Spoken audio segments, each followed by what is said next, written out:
Zaman terus bergerak, termasuk halnya santri yang saat ini turut mengambil peran dalam berbagai lini kehidupan. Pesantren yang dulunya dikenal sebagai tempat untuk pendidikan ilmu, agama, namun ternyata mampu mencetak generasi profesional, termasuk halnya di bidang kesehatan.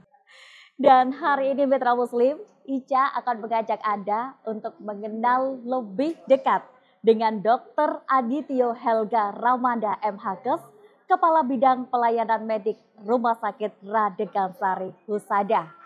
Beliau adalah sosok dokter, alumnus Pondok Pesantren. Bagaimana kiprahnya Mitra Muslim?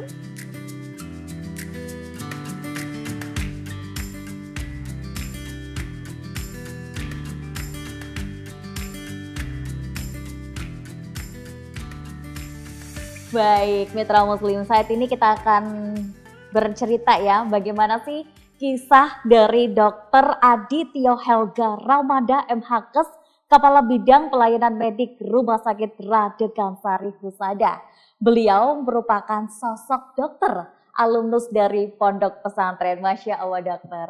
Saya itu juga alumnus Pondok Pesantren juga dokter ya. Masya Allah. Dan juga ketika mendengarkan bahasanya Dokter Adit ini merupakan alumnus pesantren, saya benar-benar ini loh, memang alumnus pesantren itu bukan hanya langsung jadi mudin gitu ya dokter ya. Soalnya kan sudah termindset bahasanya lulusan pesantren jadi mudin gitu ya dokter ya. Tapi dokter juga bisa membuktikan bahasanya alumnus pesantren itu mampu loh mencetak berbagai tenaga profesional diantaranya sebagai dokter. Nah dokter, kalau misalnya ngomongin soal pesantren dokter ya, kira-kira apa sih dok yang nilai-nilai pesantren yang bisa dokter bawa hingga menjadi tenaga medis ini?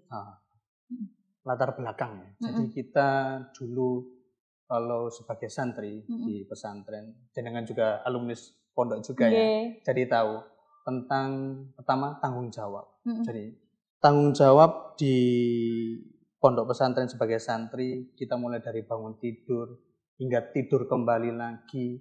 Kita tidak ada orang tua, tidak ada siapapun yang membantu kita. Kalau kita nggak bertanggung jawab atas diri sendiri, kita nggak akan bisa apapun ke depannya.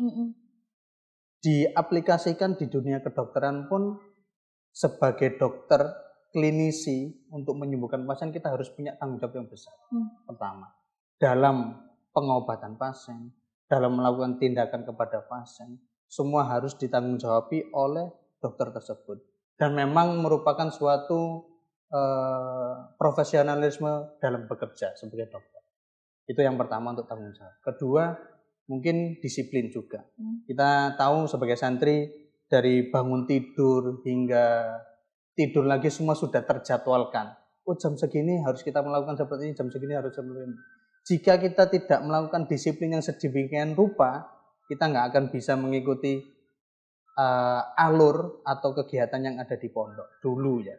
Sedangkan di dunia kedokteran juga sebagai tenaga kedokteran kita sudah dipatok seperti jam praktek jam segini, selesai jam segini.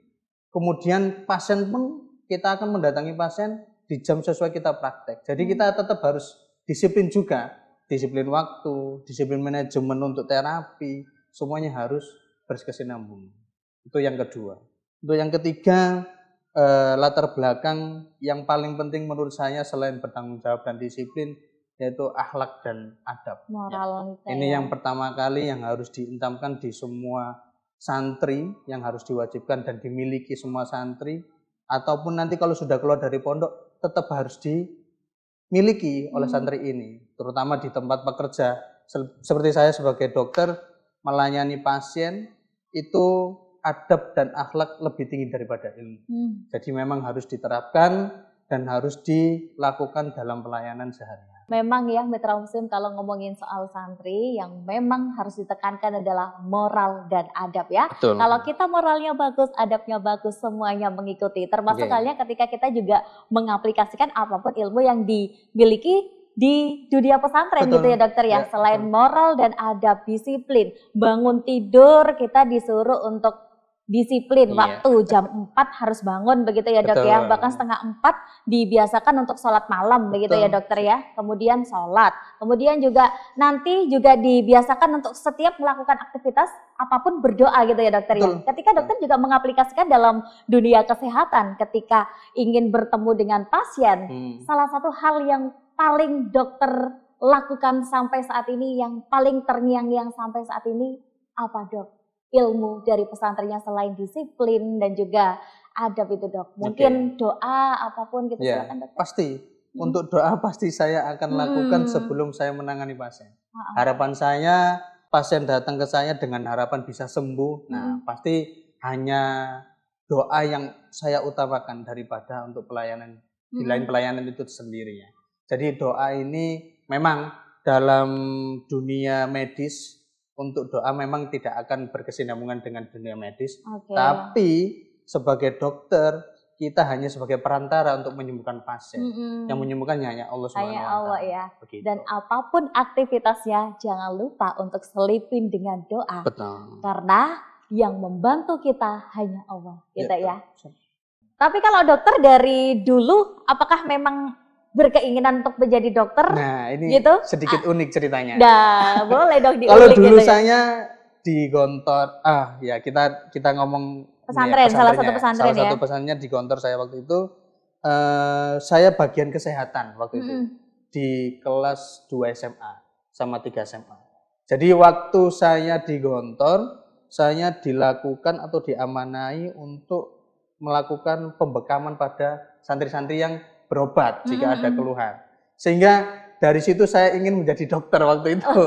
Jadi berkesinambungan waktu itu masih saya SMA ya? Masih SMA kelas 2. Oh, gitu. Jadi saya dulu memang kalau tradisionalnya untuk pengobatan masih bekam saja, nggak ada memberikan terapi, tidak ada. Jadi memang bekam saya lakukan kepada beberapa pasien atau beberapa santri yang membutuhkan. Gitu. Jadi akhirnya setelah saya lulus, kemudian saya pengabdian 1 tahun, saya bagaimana bisa masuk ke kedokteran. Nah, gitu. Jadi nanti alhamdulillah saya memang untuk menitih ke kedokteran sendiri ini 3 tahun daftar di Fakultas Kedokteran baru keterima. Masya Allah. Dari 2012 baru keterima di 2015. Gak apa-apa dokter. Ya alhamdulillah sekarang sudah sebagai dokter, insya Allah dengan nilai-nilai Islam yang saya dapati di pondok dulu bisa saya aplikasikan kepada pasien. Amin. Dan satu lagi dokter, ilmu yang perlu kita ambil dari ketika kita nyantri, sabar. Karena ketika kita ngantri mandi dokter ya, apalagi pas mandi airnya tinggal dikit ya dokter ya. Itu kita kan diajari untuk ilmu sabar. Betul. Termasuk halnya ketika kita aplikasikan dalam dunia medis, menangani berbagai karakter pasien. Betul. Ada yang sabaran, ada yang pengen langsung deh, wes nah cepetan Diana, dikira dokternya itu bim salah bim gitu ya dokter ya. Itu kan tentunya sabar juga perlu diaplikasikan kan dokter. Betul, harus diaplikasikan. Apalagi dengan beberapa pelayanan yang bermacam penyakit, kemudian beberapa prosedur untuk melengkapi administrasi pembiayaan dan lain-lainnya, kita kadang menjelaskan ke pasien ini harus dengan sadar diri dan sadar penuh untuk kesabaran tersebut. Nah, walaupun kita terpancing sampai emosi, ya tidak, secara profesional kita tidak boleh. Boleh. Sabar itu memang harus dilakukan setiap hari dan setiap waktu. Oke, Masya Allah. Dokter, dari sini dokter bisa menyimpulkan ya, untuk menjadi karakter yang islami memang semuanya didapatkan dari pesantren dokter ya.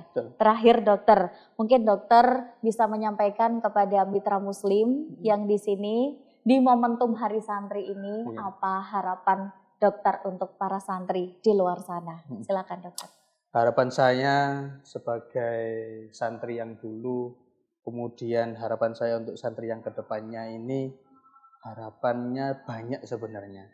Tapi sesuai pengalaman saya pribadi, jangan menganggap remeh apa yang dikasih tahu atau yang didapatkan pembelajaran di pondok.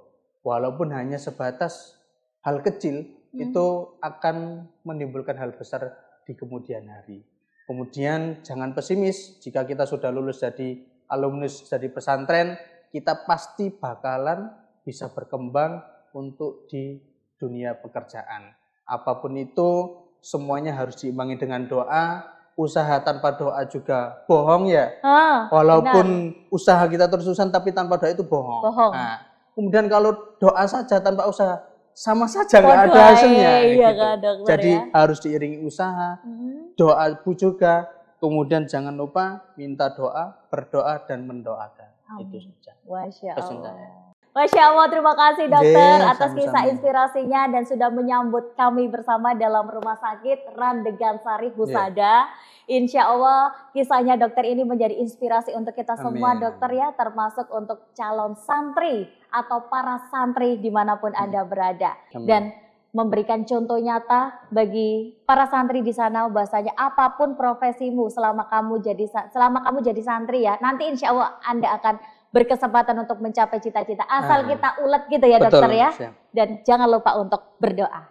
Sehat terus dokter. Assalamualaikum warahmatullahi wabarakatuh. Dan mitra muslim, kiprah santri yang tentunya ini merupakan salah satu contoh bahwasanya santri tidak hanya unggul dalam dunia agama saja atau dalam dunia spiritual ya, tapi mampu mencetak generasi profesional di bidang kesehatan. Dan semoga ini menjadi citra untuk kita semua calon santri atau alumnus dari pondok pesantren manapun, bahwasanya santri ternyata unggul, keren dan juga sangat profesional. Selamat Hari Santri untuk semua santri yang mengabdi untuk negeri dengan beragam profesi. Selamat mengawal Indonesia merdeka menuju peradaban dunia.